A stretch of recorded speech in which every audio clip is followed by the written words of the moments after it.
क'क्राझार जिल्ला दुलाराय बर' फरायसा आफाद आरो गसाइगाव दख'रा दुलाराय बर' फरायसा आफादनि बानजायनायाव दिनै दावागुरि लाइमोन क्लाबनि गेवलां गेलेग्रा फोथाराव ट्राइबेल बेल्ट ब्लक रैखाथि आरो हाहु जेंना सुस्रांनायनि सायाव गेवलां सावरायमेल लानाय जादों।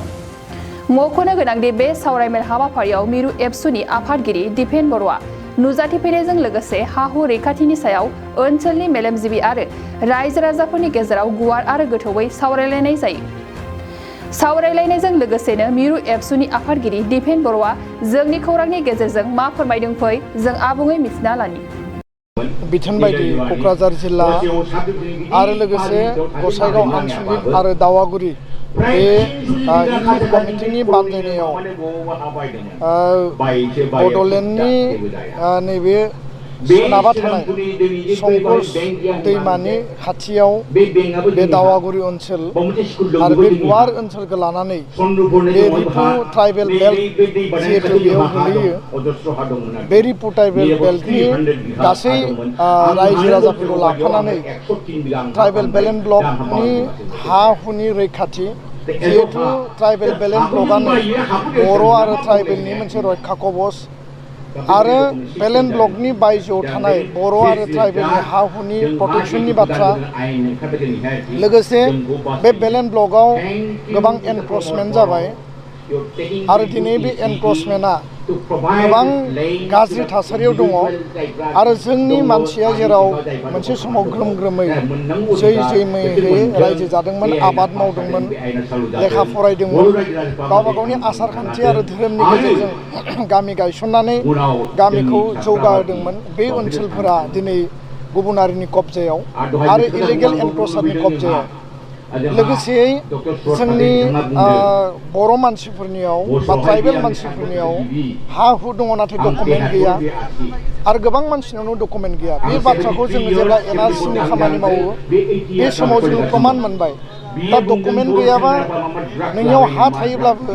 बे हानि लिगेल अथरिटिया माने डकुमेन्ट गैयाबासो नोङो क्लेम खालामनो हाया। न'डाउट बे हाया नोंनि, बे हाखौ रावबो लांफैनो हाया, खिन्थु मालाबा बेबायदि परिबेसबो फैनो हानाय जे नोङो लिगेल अथरिटिखौ नों दिन्थिनो गोनां जानो हानाय। आरो बिनि अनगायैबो गोबां मानसिया दिनै लेन्डलेस आरो बिसोरनाव डकुमेन्टबो गैया। दा बर'आ ट्राइबेला सन अफ दा सयल बे हानि फिसा आरो बे हानि फिसायानो जुदि हा गैयाब्ला आरो बे हानि फिसायानो जुदि डकुमेन्ट गैयाब्ला जोङो बे हानि बिगोमानानि मालिक होननानै बुंना लानायनि जे मोनसे रियेल जे जुक्ति बे जुक्तिया बबाव थागोन। दा बेखायनो जोंनि गेजेराव मोनसे सांग्रांथि लाबोनांगोन आरो बे सांग्रांथि लाबोनायनि मोनसे सिन्ताजों मोन्थोरजों दुलाराय बर' फरायसा आफादा दिनै बेयाव हा हुनि गासैबो बिथिंखौ जोङो बेलेन ब्लकखौ प्रटेक्शन खालामनांगौ आरो बेलेन ब्लकआव एनक्रच जानाय एनक्रच खालामग्राफोरखौ एभिक्सन खालामनानै होखारनांगौ। आरो प्रद्युत बरा बिथाङा बुंदों स्पष्टयै बिथांनि जि पिआइएल पिटिशनमोन गुवाहाटी हाइकर्टआव, बे पिआइएल पिटिशनाव बेलेन ब्लक एरियायाव जायफोरा एनक्रच खालामदों बिथांमोनखौ होखारनांगौ होननानै गुवाहाटी हाइकर्टआ अर्डार होदों, खिन्थु आसाम सरकारा बेखौ दाबो मावफुङाखै। बे बाथ्राखौ लानानै जों दिनै दाबि दैखांदों आरो दिनै जों बे जायगायाव फैनानै मिथिबाय जे 1996, 1998, 2012, 2014 बे कमिउनेल राइटनि गेजेराव दिनै दावागुरि ओनसोलनि बा गसाइगाव बे श्रीरामपुर सिमुल तापुल ओनसोलनि दिनै बावनाय एरिया बा निलायजरा दिनै माखासे जिफोर एरिया दङ बे एरियाफोरा दिनै डिसप्लेस जानांबाय। बे गुवार ओनसोला बर' मानसि दंमोन, बर'नि हा,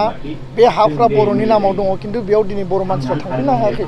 दा बेखायनो दिनैनि बे मेलनि गेजेरजों रायजो राजाफ्रा जोंनिसिम दाबि दैखांदों। दुलाराय बर' फरायसा आफादा बिटिआर सरकार आसाम सरकारनिसिम जोङो दाबि लाखिदों जे जाय मानसिफ्रा डिसप्लेस जादों बिथांमोनखौ रिसेटल खालामनांगौ, रिहेबिलिट खालामनांगौ आरो बिथांमोननि थांना थानायनि थाखाय रक्षणाबेक्षणनि थाखाय बा प्रटेक्शननि थाखाय बेयाव जुदि हम डिपार्टमेन्टनिफ्राय पुलिस आउटपोस्ट जुदि गायसननो गोनां जायोब्ला बिनि बेबस्था खालामनांगौ। बे गासै बिथिंखौ लानानै जोङो दिनै बेयाव सावरायदों आरो दिनैनि मेलनि गेजेरजों नैबे गसाइगाव बा श्रीरामपुर बे गुवार ओनसोलाव जायफोर डिसप्लेस गामि बे डिसप्लेस गामिखौ इमिडियेटलि बेयाव दोनहैफिननांगौ आरो बिथांमोननि तथ्यखौ जों दिनै बिदों आरो जेराव जेरै ससियेल डिस्टार्बेन्स सिखाव सिथोब खालामनाय जोंनि मानसिफोरखौ बिनानाव जोंनि गथ' गथायफोरखौ अयनाय इनाय खालामनाय गाज्रि इसारा होनाय मालाबा लांखारनाय मालाबा रेप खालामनाय बे खुनु कारनाव जों कमप्रमाइज खालामनाय नङा बे बाथ्राखौ जों बुंदों आसामाव मिशन बसुन्धरा 1.0 जाबाय दा 2.0 जानो थांगासिनो दङ बिटिआर काउन्सिलाव बैसोमुथि बे बा हा बैसोमुथिनि मोनसे मिशन जेराव माने जोङो गावनि बिमा बिफा बा आबै आबौनि हाखौ फिसा फिसौआ नाम माने ट्रान्सफार खालामनानै लानो हागोन बा बेयाव गोबां माखासे बेबस्था थागोन आरो बे बेबस्थानि गेजेरजों जोङो डकुमेन्टेसन मोनगोन आरो डकुमेन्ट मोनोबा नों लिगेल राइट मोनगोन आरो नोंनियाव डकुमेन्ट थायोबासो नों बायदिसिना सरकारि अनसुंथाइ सरकारि जिखिनि माने नोंनाव अधिकार बेखौ नोङो गोरलैनो मोननो हागोन दा बेखायनो अभारअल बेयाव हा हुखौ लानानै दिनै गासैबो बाथ्राखौ मिडियायाव बुंनाया सम्भब नङा खोलाहा जोंखौ सोरबा गुबुना नाख्रेबबोबाय साहा गुबुन मोनसे हारिया जोंखौ नाख्रेबगासिनो दङ आरो गेजेराव आरो गुबुन गुबुन हारिजों जोङो जुजिनानै जोङो गेलेनानै थांना थानांगौ दा बेखायनो खोलाहानि एनक्रचमेन्ट साहानि गाग्लोबनाय बे गासैखौबो जों जुदि बेलेन्स खालामनानै जोङो रायजो जानांगौब्ला जोङो गुबुन हारिजों जोङो मालाबाबो दाङाबाजि लुबैया जों रावजोंबो कमिउनेल कनफ्लिक्ट जानायखौ जों लुबैया जों सान्थि गोजोननि जोङो रायजो जानानै थांना थानो लुबैयो नाथाय जोंनि हाखौ जोङो बासायनानै लाखिनांगोन फिसा फिसौनो होनानै गालांनांगोन आरो बे हाखौनो लानानै बड'लेण्ड दाबिजों बा गुबुन गुबुन मुंजों गोलाव सम सोमावसारनाय जाबाय आरो बे हाखौ लानानै बड'फानि नेतृत्वआव बड'लेण्ड आलादा रायजोनि सोमावसारनाय जाबाय मास पिपल मास रिभलिउसन आरो दिनै बेखौ बिथा खालामनानै बिटिसि आरो दिनै बिटिआर मोनबाय एबसुनि आन्दलन एनडिपिनि आन्दलन बिएलटिनि आन्दलननि गेजेरजों बे हाखौ जों रैखा खालामनानै लाखियाब्ला बे हाया जुदि गुबुननि कब्जायाव थाङोब्ला जोङो बे हाखौ अधिकार मोननायनि खुनु अस्तित्व थानाय नङा आरो उननि समाव जे जोङो आलादा रायजो मोननांगौनि जि माने बिथिं बा जों सोरजिनांगौनि जिखिनि बिथिं बे बिथिंखौ जों जुक्ति आकारै जों बुंनो हानाय नङा दा गोबां मानसिया गोबां गिदिर गिदिर बाथ्रा बुंनो हानाय गोबां मानसिया सोरबा माने बायदिसिना बाथ्रा बुंनो हानाय खिन्थु इन रियेलिटि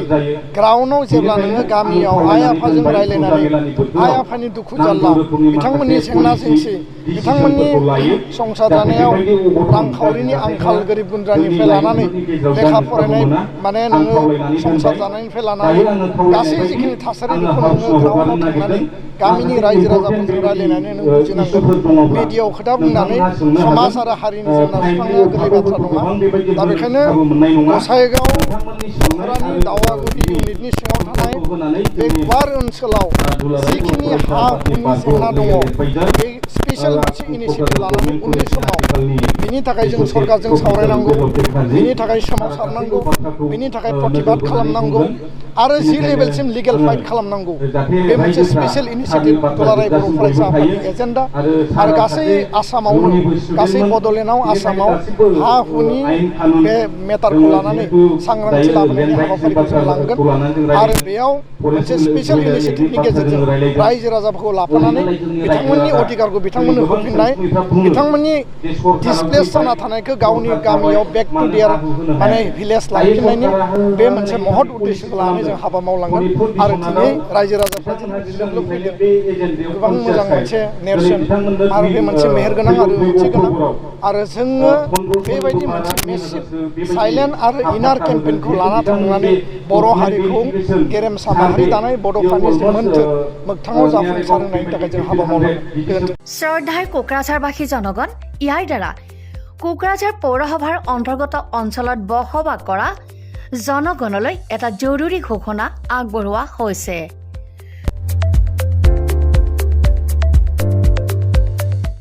কোকৰাঝাৰ পৌৰসভাৰ অধীনত প্ৰপাৰ্টি বা হোল্ডিং টেক্সৰ সেল্ফ এছেছমেণ্ট আৰু ৰি এছেছমেণ্টৰ কাম পূৰ্ণ গতিত চলি আছে। যিসকলে এতিয়াও সেল্ফ এছেছমেণ্ট বা ৰি এছেছমেণ্টৰ কামবোৰ সম্পূৰ্ণ কৰা নাই তেওঁলোকলৈ আমাৰ বিনম্ৰ অনুৰোধ, আপোনালোকে অতি সোনকালে অনলাইন যোগে সেল্ফ এছেছমেণ্ট আৰু ৰি এছেছমেণ্টৰ কামসমূহ সমাধান কৰি লওক। তাৰ বাবে আপোনালোকে অনলাইন যোগে প্লে ষ্ট'ৰলৈ গৈ আছাম প্ৰপাৰ্টি টেক্স এপছটো ডাউনলোড কৰি এই এপছৰ দ্বাৰাই আপোনালোকৰ আধৰুৱা কামবোৰ সম্পূৰ্ণ কৰি ল'ব পাৰিব নতুবা play.google.com/store/apps/ৱেবছাইটৰ জৰিয়তেও আপোনালোকে আপোনালোকৰ কামসমূহ সমাধান কৰিব পাৰিব যদিহে আপোনাৰ অনলাইন যোগে আধৰুৱা কামবোৰ কৰিবলৈ অসুবিধা পাইছে তেতিয়াহ'লে আপোনালোকে কোকৰাঝাৰ পৌৰসভাৰ কাৰ্যালয়লৈ গৈ ৱাৰ্ড কমিছনাৰৰ পৰা প্ৰয়োজনীয় আবেদন পত্ৰ অৰ্থাৎ ফৰ্মসমূহ সোনকালে সংগ্ৰহ কৰি লওক বিতংকৈ জানিবলৈ কোকৰাঝাৰ পৌৰসভা কৰ্তৃপক্ষৰ সৈতেও যোগাযোগ কৰিব পাৰিব ইতিমধ্যে আপোনালোকৰ সহায়ৰ বাবে মেগা কেম্প কাৰ্যসূচী অনুষ্ঠিত কৰি থকা হৈছে ধন্যবাদ